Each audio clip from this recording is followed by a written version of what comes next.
Oh, good morning, Rupert.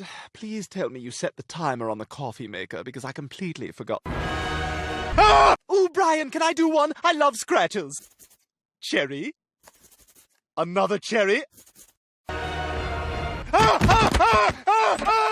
The Godskin duo is the most hated boss in Elden Ring, and that's saying something seeing as Melania is also in Elden Ring. That goes to show something. Melania is by far the hardest boss in Elden Ring. Without a doubt, she is the hardest boss, and yet people still hate the Godskin duo more. So let's go over why people hate the Godskin duo so much. One of the first things that comes to mind is repeat bosses. Elden Ring has so many repeat bosses. Elden Ring has more repeat bosses than all of the other FromSoft games combined, and it's not even close. Now, there is a lore reason for why you meet them where you meet them, but there's no reason why there couldn't be like something like, oh, another Godskin enemy, like maybe a Godskin soldier or something like that, right? It doesn't always have to be the Godskin noble and the Godskin apostle. While at the same time, there's no reason that there can't be multiple Godskin nobles and Godskin apostles in the world, right? So the lore reason for them being where they are is because they are wherever death is or wherever Black Flame is, which is connected to death. So the Apostle in Windmill Village drops the Godskin Peeler and Scouring Black Flame, both of which things connected to death, right? They both do Black Flame stuff. The Apostle in the Divine Tower of Caelid is right before a chest that gives you the Godslayer's Greatsword, another thing connected to death. The Noble in the Divine Tower of Liurnia is right before the Curse Mark of Death at the top of the tower. The Noble in Volcano Manor drops the Godskin Stitcher and the Noble Presence. Noble Presence does Black Flame stuff, right? The two in the Spirit Caller's Cave aren't connected to death. That's just the Spirit Calling Snail calling upon their spirits, right?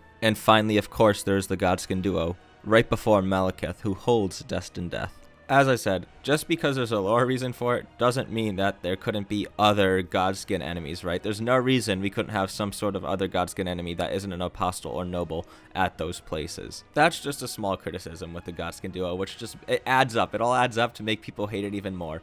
So let's get into the real stuff. The real reason people hate it is it's a 1v2, simple as that. You know, you can summon Bernal, you can summon Spirit Summons, and let me tell you, Bernal is a beast. This gameplay you're seeing is at New Game Plus 6. This guy's a beast, alright? If you're having trouble and you really just want to get the Godskin duo done, summon him, bro. He will roll for you. You don't even have to, you could literally go AFK, you could maybe go play a little healer spec into some faith, you know, start healing him every now and then when he gets low. He will destroy them for you.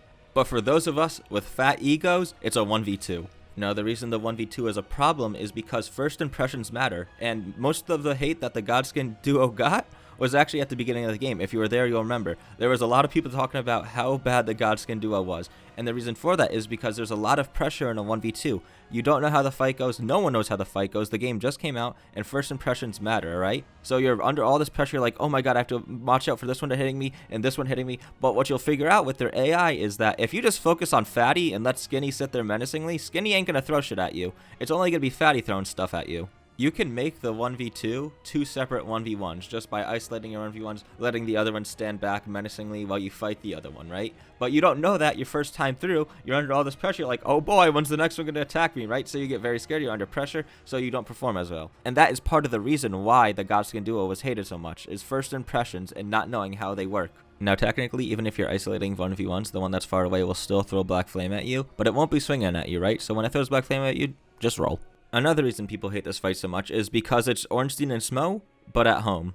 Ornstein and Smo have a really good dynamic of Skinny hits fast and Fatty hits slow, and when you kill either Skinny or Fatty, the other one gets stronger. Really good dynamic, really good boss fight.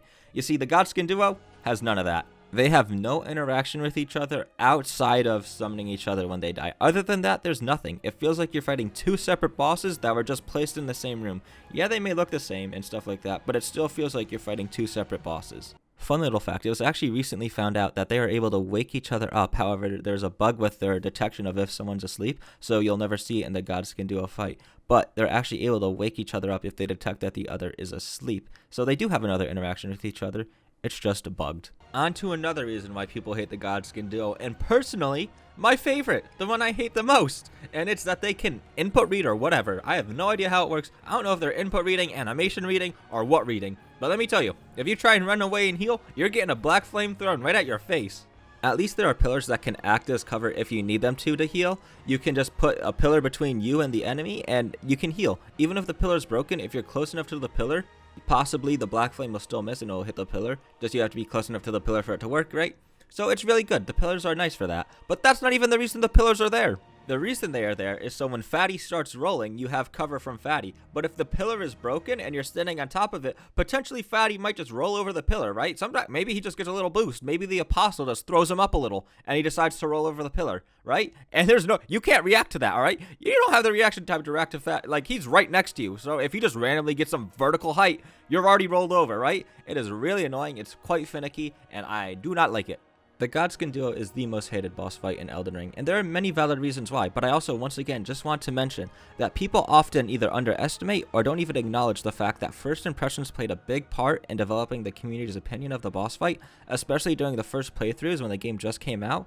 That played a big part. So with that being said, as someone who's played many hours of Elden Ring, I've done so many playthroughs, I've done a lot. My most hated boss is the Godskin duo.